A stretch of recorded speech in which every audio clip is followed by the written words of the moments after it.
Okay. Thank you so much for taking your time for this interview. And also Happy New Year, firstly. New Year, new us, new music. Firstly, how are you doing? I just want to ask. Well, how am I doing? My body is sort of broken. That's sad to Um, hear. I have some sort of, I'm starting to suspect it's like a nerve damage in my left Oh, foot, and it's like migrating to my knees, my back. On top of that, I have a cold, and oh it's really God. cold outside here as well. So, since I'm a ginger and everything, my skin is rough right now. Yeah, But yeah, yeah. I'm in a splendid mood, though, partially because we're doing this, but also because it's been a good year and I feel a lot of positive vibes going around. So, how are you?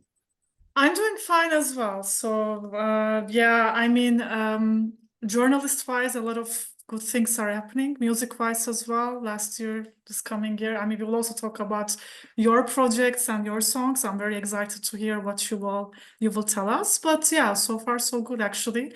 I'm also very excited for our interview because I will deep dive into your songs. But as soon as I heard that you are back with music, I was actually very excited, and that's why I reached out to you for this interview to kind of get to know you a bit better as well for our audience and also for me as a fan. So maybe let's start because on November you released a new song, and that's how I was like, oh, I got to interview Ginger Khan. Can you tell us a bit about this song and how it came to be? It's called No One Cared Who I Was. How did this idea come from? So, It's hard to describe the process of like necessarily where the idea came from because it wasn't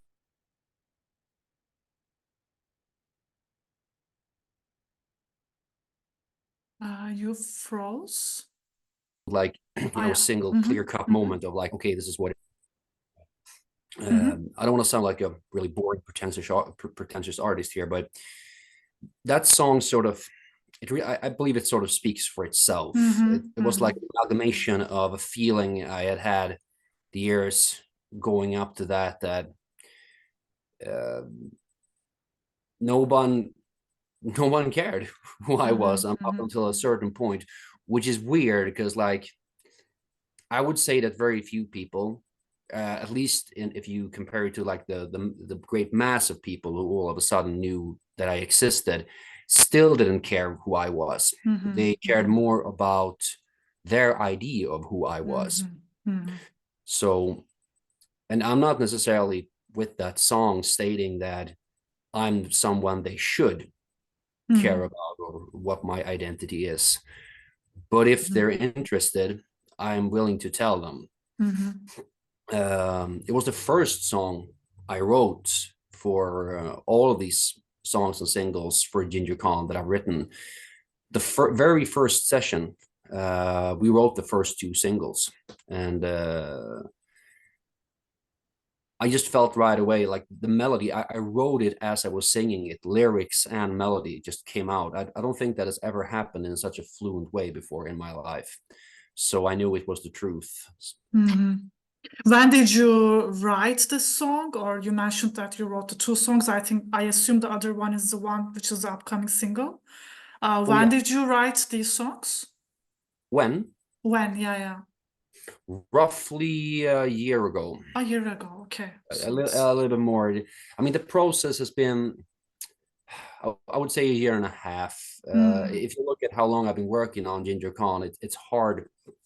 It's hard to say because actively 2 years, but passively six, seven. mm, A lot mm, of the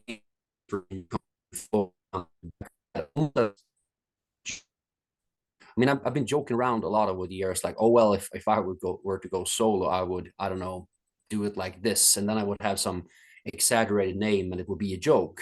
mm, Even the name Ginger Khan started out as a joke. I just thought mm, it was mm. funny, and then I realized that because it's funny, I'm not trying to impress anyone, and that's probably why it works. How did the name come about actually? I don't know, maybe I have read about it because you are pretty active on Instagram, I remember. But how did you come up with the name? Because actually it's kind of funny, but it's also quite unique in a way. It stays in the mind, but how did you come up with the name? Ever since I was a kid, 9, 10, 11, somewhere there, I've been a big history buff. And Yeah, yeah, yeah. pretty early on, I mean, the Mongol Empire sort of stuck with me, but it wasn't really about, the great achievements of the Mongols necessarily, because I mean, the great achievements of any empire Yeah. is, yeah, it's ruling and killing. Those It's are a the two bit big things. painful. Exactly. Exactly. But like the Mongols, especially, I mean, the ancient Mongols or the medieval Mongols, they were what I would describe as the Norse people of Scandinavia or of Asia. So there's a lot of similarities between them and the Norse people of Scandinavia. Uh, I would describe them as the great equalizers. There are these moments in history where you have a people or a culture, and they're not really considered to be great contributors or to philosophy or trade or anything really. People don't know who they are. No one cares who they are. And then all of a sudden, something happens. They start to migrate. And Yeah. because nobody takes them seriously and nobody sees them coming, with a few very hard to predict factors, they change the course of history. So, and I mean, the name writes itself. I'm a ginger, Genghis, Ginger Khan. So, and once again, I don't like it when artists write people on the nose, but I consider myself to be a person that takes nonsense very seriously. So I claim to be a Khan, but the Khan of what exactly? Yeah, yeah, yeah.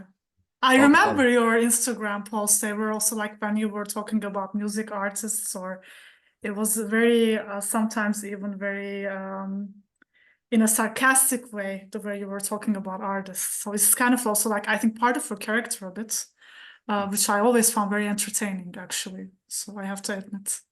But yeah, I'm yeah.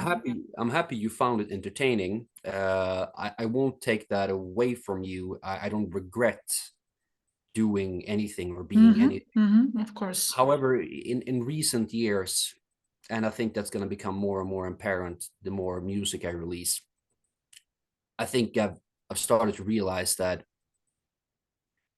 way back, if you look at my whole Instagram post, I mean, they were unhinged and comical to a point where it's hard to pin down what the joke is. It's almost like I'm trying to distract people from who I am, who I really am.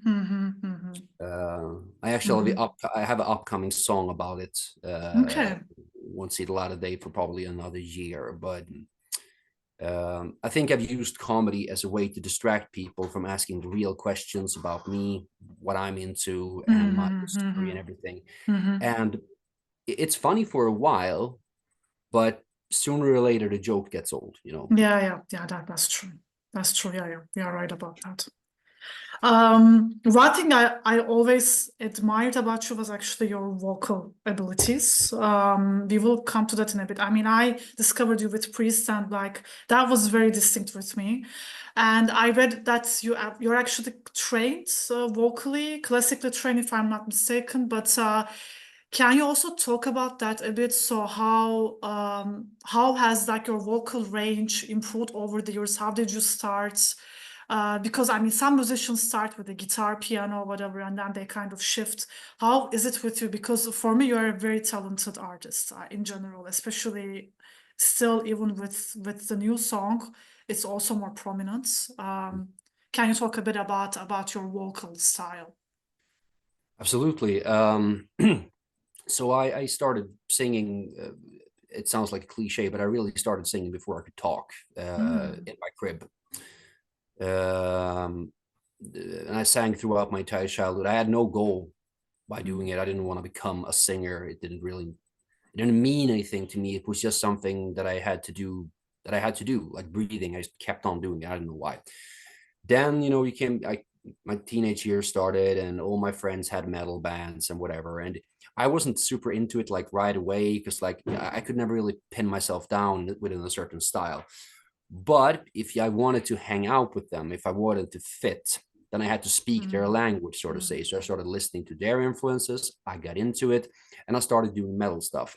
But right away, I could feel like my vocals were different from like what a traditional metal singer is. And when I did other stuff, like later on when I did the synth stuff, electronic stuff, my voice was different there as well, because I had a background within metal and rock music and stuff like that.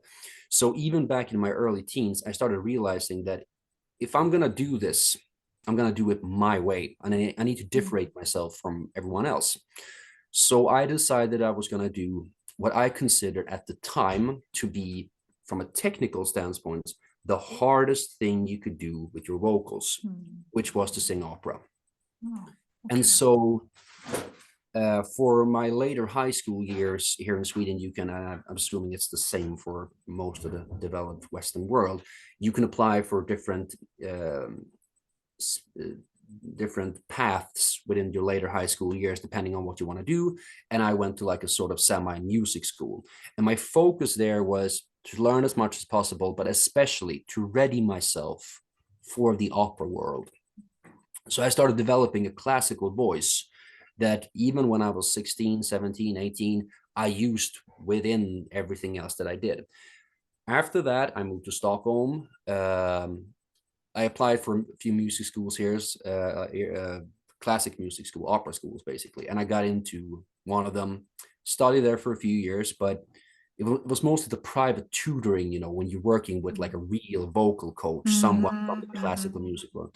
And it's a hard world. It's not an art world, I would say. It's a athlete sort of world. It's only about performance. It's opera, you mean, right? It's Yes. about performance Yes. only. Yeah, of course. And I learned a lot during those years, but I also believe that whenever you learn something new, you lose a little bit a part of something else that you had earlier, a unique thing. So, I mean, by the time I started doing the stuff that people know me for, I would consider myself to be a really horrible vocalist, because up until that point, I had not done anything, almost anything from the heart. I had either, you know, I mean, as a kid, you know, you just sang and that was beautiful, but, you know, it was whatever. Then, you know, I started training. And when you start training, you, at least for that period of time, you're trying to impress someone else. You're trying to follow sort of the law of what singing is. And it hardens your body. It makes you a more powerful athlete. But I believe that it makes you into a much more dull artist, much more uninspiring singer. So during the years when I did the stuff where people cared and started to like fall in love with the music that I was a part of, I believe I had a very clinical, manufactured and held back voice. Technically, very good voice. And whatever heart I still had, of course, obviously shined through, because I believe ultimately that's the thing that people latched onto. After I quit the synth world and just went into exile for a few years, like trying to figure out who I was, that's when my voice started developing for real. Because now I can combine all of the knowledge I have under the sort of umbrella of true love for the art. So I would say that now, and this should always be the answer to that question, I am in the best shape I have ever was, and I'm only just getting started. And now I'm decent now. I'm decent, but I wouldn't consider myself to be a great vocalist. I would still call myself a happy amateur who will always remain a student. But you mentioned, yeah, I think my interpretation would be like you were more focused on the technical aspect in the past. Which of course is also needed, especially when you talk about opera training and everything. There's a lot of technical aspects, things that you have to learn. But now it's a bit of technical, but also a lot of heart that you're offering to the fans, to the audience, which is, I mean, at least from my personal point of view, is very, very important in music. but it's different for everyone. Some people like technical music, some people like, you know, just noise, which is coming from the heart and you just, you know, flow with it. But yeah, that would be my interpretation. So a bit of technical aspect, but a lot of heart that we will see from you. If Um, if you go back to, I'm sorry if I interrupted no, you, of but course. if you go back to the idea of me being sort of a king of nonsense, and how every single great idea I ever had starts out as a joke. Mm-hmm. Now, why is that? Why does that work? Well, because you're embracing your child. You're embracing the Mm-hmm. game, the playing around with it. What Mm-hmm. I'm doing now is that I'm playing around with my voice. I'm using this like sort of distortion for the first time. Mm-hmm. I've quit. There's almost no like in the past. I've worked with producers who have had this obsession with like pitch correcting and fixing all the little mistake. None of that shit now. I'm doing it Mm-hmm. straight on. So I'm It's playing around. raw, yeah, it's raw and straight from the heart, exactly. And I think that's amazing. It's yeah, it's great. It's great to hear this. And I think yeah, it's also will offer a lot of variety for sure. I mean, as a music listener, I listen to a lot of genres, and that's when you really see the essence of the artist when they play around with lots of things. Yeah, yeah, that's great to hear. You mentioned being in the metal world, being in the synth world. Is there any like genre that you or we will see from you in the future? Maybe you have something in the works or that you want to explore because you are a very diverse artist from also what I have seen. Anything you want to explore? That is a really interesting question, and now I need to come up with an interesting answer to it as well. Maybe there is no answer Uh, to that, you know, it's but just maybe it has been on your mind or I just never saw, I mean, I never saw myself as an artist who worked within necessarily a genre. mm-hmm, I respect genres a lot. I believe that they are important because, pretentious answer here, but where you choose to put the frame is where mm, the art is. Like that's the yeah, pain, yeah. that's the Mm-hmm, thing. So if you say that you make metal, you will probably make better metal, or at least more definable metal for the audience. mm-hmm, However, a person like me who's constantly been moving around within genres, I would say that there are things that I would like. I mean, your question was, is there things you would like to explore? And of course, yes. I would like to explore a more clean cut pop sound. mm, I would like to explore the hip hop sound, mm, mm-hmm. um, and also the extremer. I mean, just hints of sort of more Scandinavian-esque metal that I haven't explored before. And as I'm throwing these genres at you, if I was the listener or viewer of this, I would say, my God, that sounds like a horrible fucking combination of things to But be into. I know, I don't think so. I have seen artists switching from genre to genre, you know. I think it's a good, but yeah. Yeah, I believe that you should be open to. I mean, I consume and take to heart all types of music. I Mm-hmm. listen to pretty much everything. I listen to Mm-hmm. pure garbage sometimes, just Mm-hmm. Mm-hmm. shit, and I do so because A, it's good, but I also believe that while I might not come out with a hip hop album because I can't rap to save my life, Yeah. listening to it sort of like subconsciously infiltrates my way of thinking with Mm-hmm. music. And while you might not hear it when you listen to my tracks, your brain does. Mm-hmm. Mm-hmm.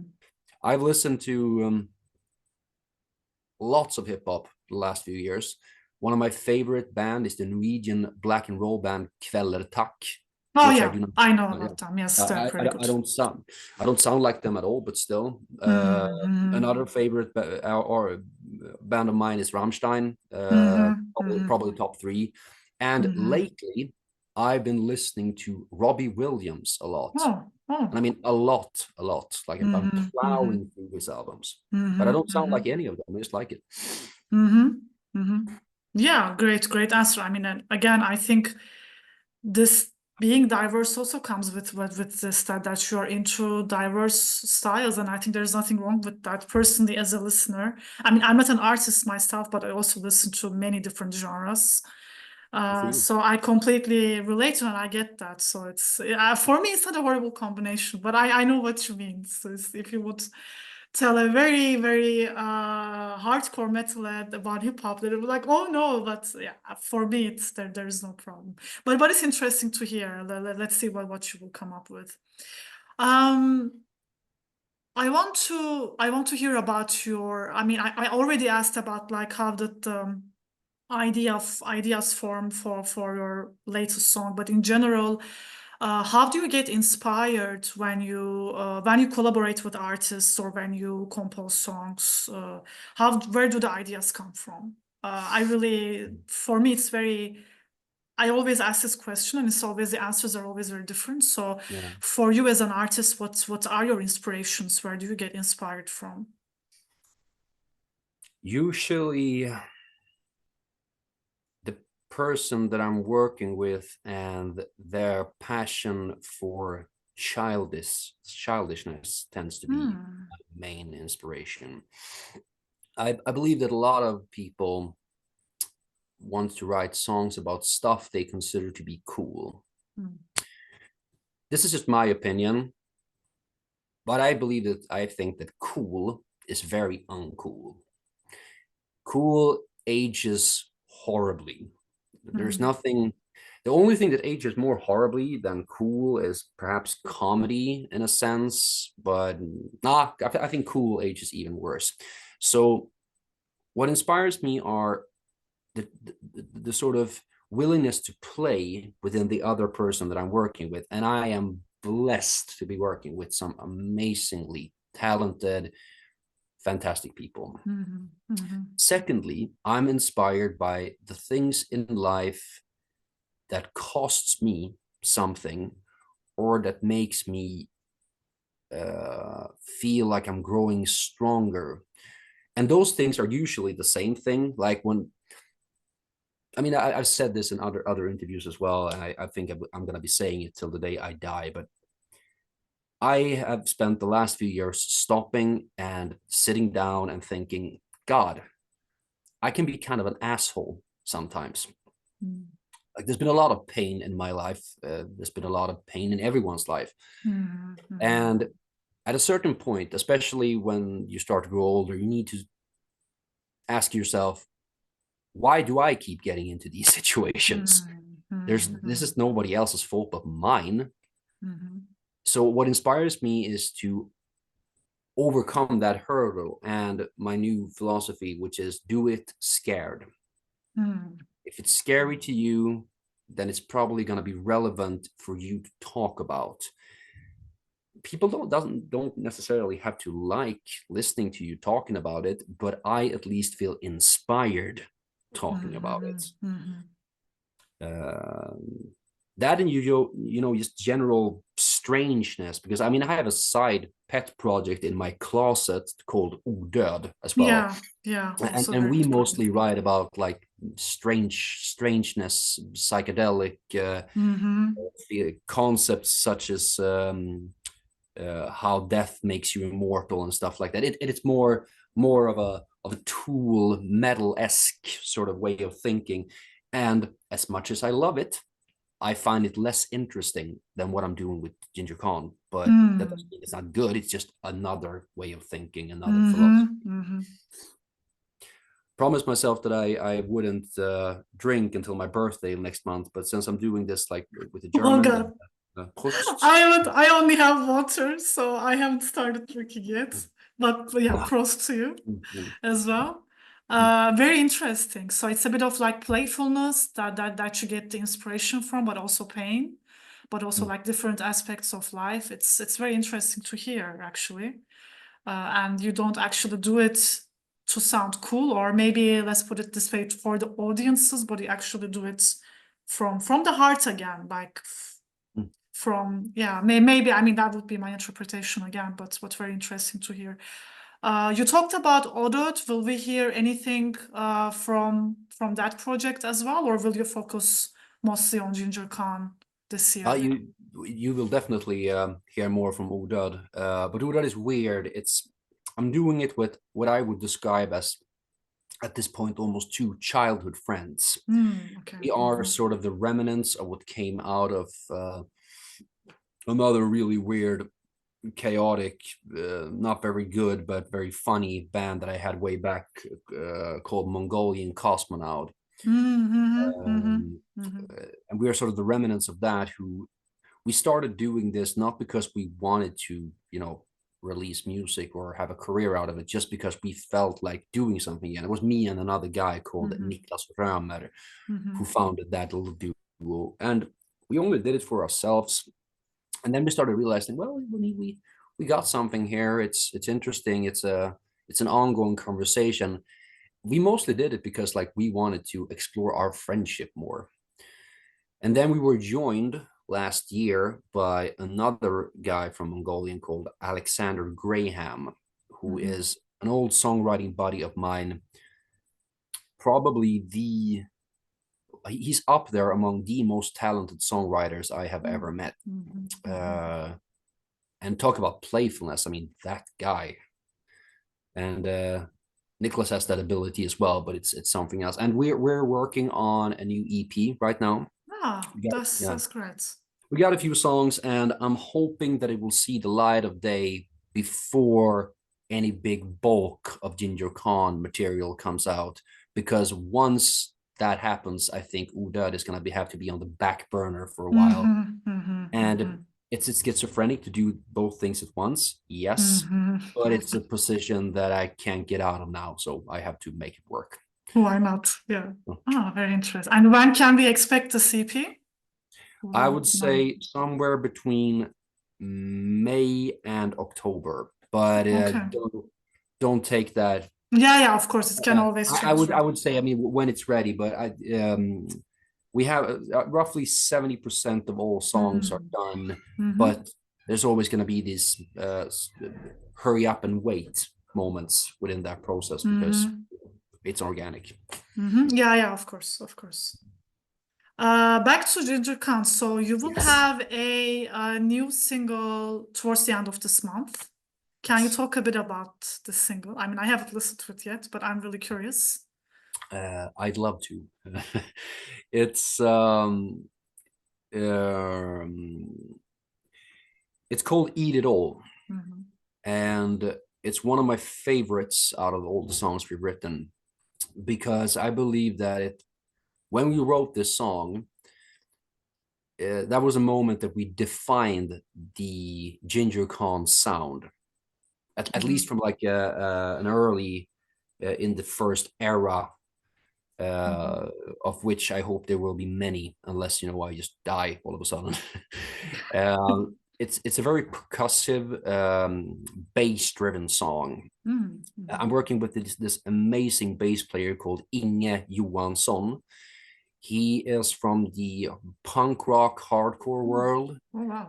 He's played in groups like Totalt Jävla Mörker, Against Me from the US, The International Noise Conspiracy, who I believe did 2 albums with producer Rick Rubin, which I and he has his own solo project as well called Gatuplan. A really cool, loving, amazing guy, and he's such a good bass player. He exists sort of in between, somewhere between Geezer Butler and Bootsy Collins, which is where I want to operate. So there you go. And he really digged the bass line on that, and he spiced it up a lot. All of these songs I've written together with a guy called Andreas Grube. He is part of this humor collective here in Sweden called Grotesco. He's also a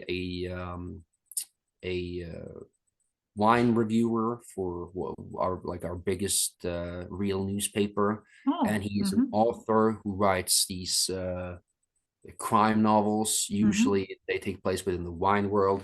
So we got this entire rogues gallery of strange people working on Ginger Khan, as well as the guy who produces and mixes. His name is Stefan Brisland Ferner. He's worked with Thåström, sort of a punk artist here from Sweden. Garmarna, he plays in, which is like this folk electro group. And he's also worked with Max Martin back in the day. Oh, So, okay, okay. So and can we expect sort of a bit of like the punk approach as well in your sound? at least when it comes to that edge, that hard-hitting edge. I'm more of a guy. I don't like high frequency hard sounds as much as like the bassy, very heavy sounds. And this song, I believe, is a perfect blend of both. That's great. And Very nice. your original question was about the song, and I think people should look for the intention within it themselves. However, it sort of treats the concepts of what I would believe is the greatest threat to mankind, and one of the most popular, if not the most popular drug in the world, which is self-hatred and doubts regarding your own ability to be a better person and to give unto others, which is something that I've struggled with a lot, and I think that everyone does. Yes, definitely. Very intense topics again. I'm very curious and excited to hear it. And from what you have told us, it's very interesting. Also the topics, to the sound, and so on. Yeah, very interesting. I have like a few last questions. So you already mentioned the future projects with Odöd. What can we expect more from you, from Ginger Khan, or any other things in the cooking when we look at this year and for the future? I mean, I'm looking forward to collaborating with other artists. These are questions. I mean, I've gotten a few requests over the years regarding this. I asked Ginger Khan, both on tracks that I've written, on tracks that other people have written. I believe there might be one or two of those songs coming up on my first album. That's great. Can't really talk about it yet because that would sort of ruin the surprise. But I was gonna ask who are these artists, but yeah, I get that. Both people you have heard of and people you haven't heard of, and they're all equally valid. The people you haven't heard of, you really should hear of. Other than that, I'm not entirely sure. I would recommend everyone to follow me on my social media channels because I will be updating them more frequently, and there might be a little twist in there with like how I do it. I do not consider myself to have any answers to the human condition at all. What I do have is a need to have the conversation with people. I can have the conversation with myself in a room as well, but if you followed my old Instagram, that doesn't necessarily turn out to be the most healthy thing for me or anyone else for that matter. I can tell you what you will not expect, and that is me trying to sell you things to a greater extent. I mean, obviously, I need to fund my projects, but of course, yeah.